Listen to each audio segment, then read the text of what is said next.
Ang Nepal ngayon ay biglang sumabog sa mga protesta ng kabataan na siyang nagpatalsik na sa kasalukuyang gobyerno at hindi na pinalalaki pa, hinahabol-habol ang mga ministro sa mga kalsada.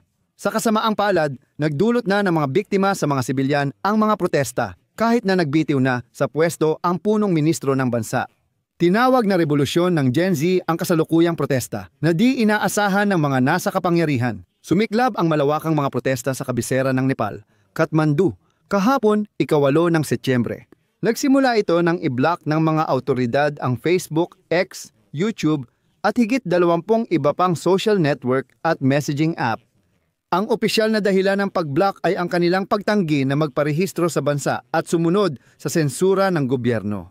Bago nito, sa Nepal, sa parehong dahilan, na-block din ang TikTok at pati na rin sa ilalim ng dahilan ng paglaban sa panlilinlang, na-block din ang Telegram.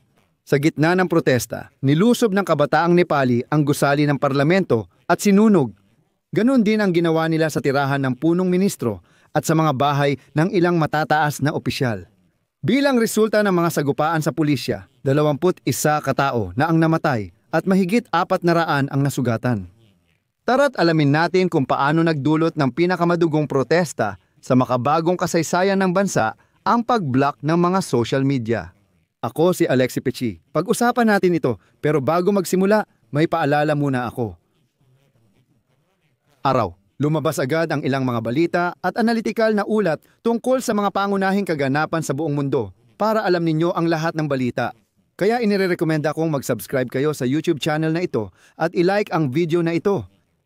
Ngayong 9 ng Setyembre, nagbitiw si punong ministro ng Nepal na si Sharma Oli dahil sa mga nagdaang protesta laban sa gobyerno na ikinasawi ng 21 katao. 19 na tao ang namatay sa unang araw ng mga protesta at 2 pa ngayong araw, 9 ng Setyembre. Lahat sila ay naging biktima ng sagupaan sa armadong pulisya. At ayon sa pahayag na nilagdaan ni punong ministro Oli, sinabi niya na siya ay magbibitiw upang bigyang daan ang isang konstitusyonal na solusyon sa lumitaw na krisis. Kahit na umatras ang gobyerno ng Nepal sa harap ng mga nagpoprotesta at inalis ang pagbabawal sa lahat ng social media na naging dahilan ng pagsisimula ng mga protesta, hindi pa rin humuhupa ang galit ng mga tao sa pamahalaan. Ngayong Martes, muling nagtipon ang mga nagpoprotesta sa harap ng parlamento at iba pang bahagi ng kabisera kahit may curfew.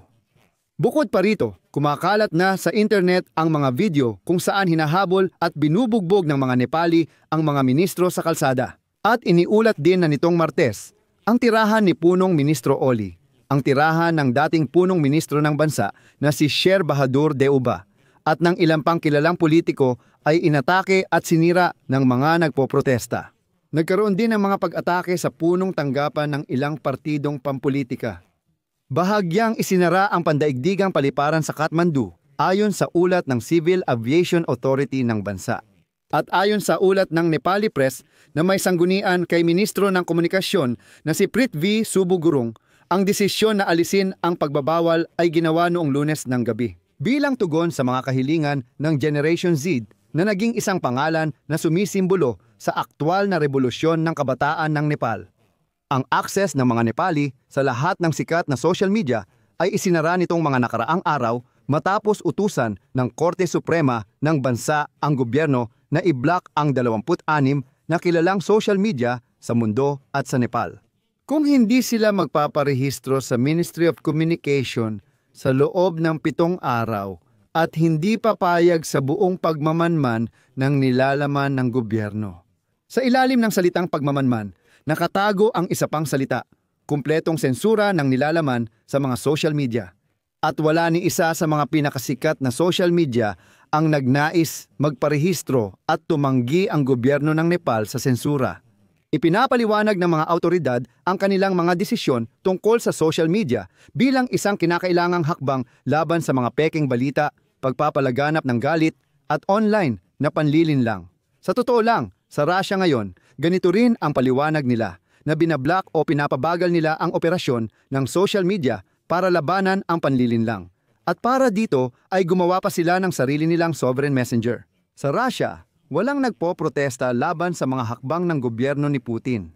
Mahalagang malaman kung sino ang namumuno sa Nepal. At ito ay direktang nagpapakita ng totoong agwat sa pagitan ng kabataan, ng henerasyon ng millennial at Z at ng lumang ideolohiya.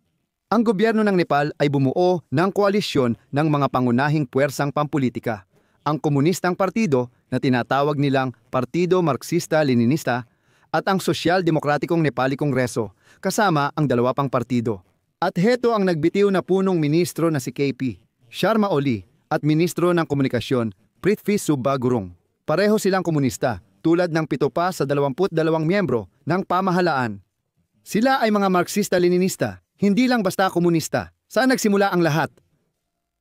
Noong Lunes, libo-libong nagpoprotesta ang lumabas sa mga kalye, kabilang na sa harap ng gusali ng parlamento sa Kathmandu upang ipahayag ang kanilang galit sa desisyon ng mga autoridad na ipagbawal sa bansa ang mga plataporma tulad ng Facebook, X at YouTube.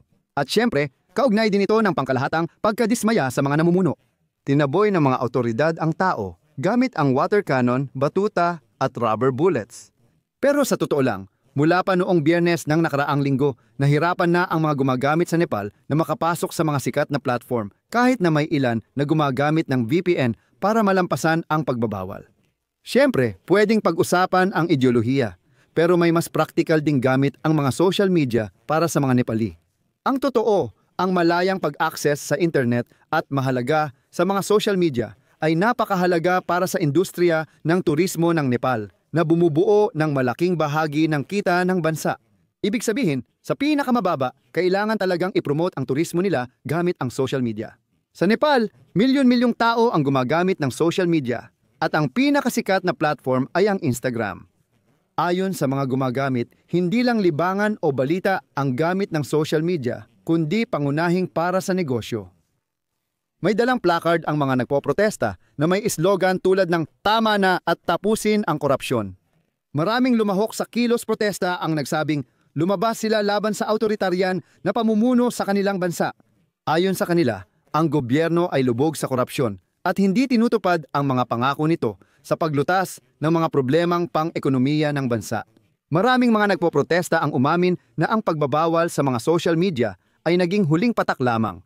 Isang dahilan para sa malawakang kilos protesta, ngunit hindi ito ang nag-iisang dahilan.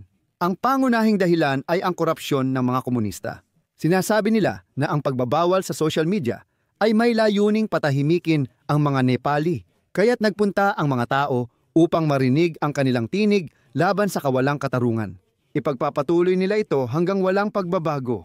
At ang pagbubukas muli ng social media ay hindi dahilan para itigil ang mga protesta. At ayon sa ulat, nagsimula ng payapa ang demonstrasyon noong Lunes. At sumisigaw lang ng kanilang mga kahilingan ang mga tao. Ngunit nang dumating ang armadong pulisya, mas naging aktibo ang mga nagpoprotesta. May ilang tumalon sa bakod ng parlamento at sumubok pumasok, habang ang iba naman ay may hawak na smoke bomb. Ayon sa pulisya, nagsimula silang kumilos ng aktibo matapos magprotesta ang mga tao.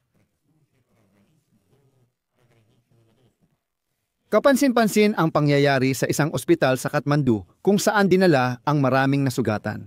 Nagreklamo ang mga nagpoprotesta na pati ang tear gas ng pulisya ay nakapasok pa sa loob ng gusali ng ospital. Labis itong nagpahirap sa trabaho ng doktor. Ilang oras matapos magsimula ang kaguluhan, iniulat ng kinatawan ng pamahalaan ng distrito ng Kathmandu na nagpatupad ng curfew sa ilang bahagi ng kabisera, partikular na sa paligid ng parlamento. Isa pa itong mahalagang sandali dahil pagkatapos nito, naglabas na ng mga armadong sundalo ang mga autoridad ng Nepal sa mga lansangan. Pagkatapos nito, ipinagbawal ng mga autoridad ng Nepal sa mga tao na lumabas sa mga lansangan sa mga distrito ng Kathmandu, Lalitpur at Bhaktapur. Nang hindi pa rin ito nakatulong sa mga autoridad, ibinalik nila ang access sa mga social media, umaasang maghihiwalay na ang mga tao. Hindi nito pinatigil ang protesta. Nagpatuloy ang mga kalahok sa pagsusunog ng gulong at pagharang ng kalsada sa Kathmandu. Ang mga taong lumabas sa kalsada ay humiling ng pagbibitiw ng buong pamahalaan dahil sa korupsyon at mga problemang pang-ekonomiya. Inilikas ng hukbong sandatahan ng Nepal ang mga opisyal ng pamahalaan mula sa tirahan gamit ang helikopter. Nagpaplanong lumikas ang mga opisyal mula kabisera ng Nepal, ngunit hinaharang sila ng mga nagpoprotesta. Nagsisindi sila ng flare sa paliparan at nananawagan sa social media. ng paggamit ng mga drone at laser pointer para hadlangan ang anumang sasakyang panghimpapawid. Sa ngayon, sarado ang paliparan ng Kathmandu at narito pa ang isa pang kawili-wiling pangyayari na binanggit ng pahayagang India Today. At lumabas na ang punong ministro ng bansa, si Sharma Oli, ay una munang tumangging magbitiw sa pwesto. At lumapit siya sa komandante ng hukbong sandatahan ng Nepal, si General Ashok Rajeshidel, at hiniling sa kanya na akuin ang responsibilidad sa mga protesta na hindi na makontrol ng mga autoridad. Parang hayaan na lang daw na sabihin ng general na siya ang may kasalanan para manatili sa kapangyarihan ang gobyerno. Gayunpaman, sumagot ang general na magagawa lamang ng hukbo na patatagin ang sitwasyon sa bansa kung aalis si Sharma Oli sa pwesto. Pero sa totoo lang, bahagyang pumabor ang general sa panig ng mga tao at tuluyan ngang nagbitiw si Oli sa pwesto. Dito ako maglalagay ng tutuldok. Ilagay ang opinyon at konklusyon ninyo sa comments, mag-subscribe, pindutin ang kampanilya at i-like ang episode na ito. Iyan lang, ingatan ninyo ang inyong sarili. Paalam sa lahat.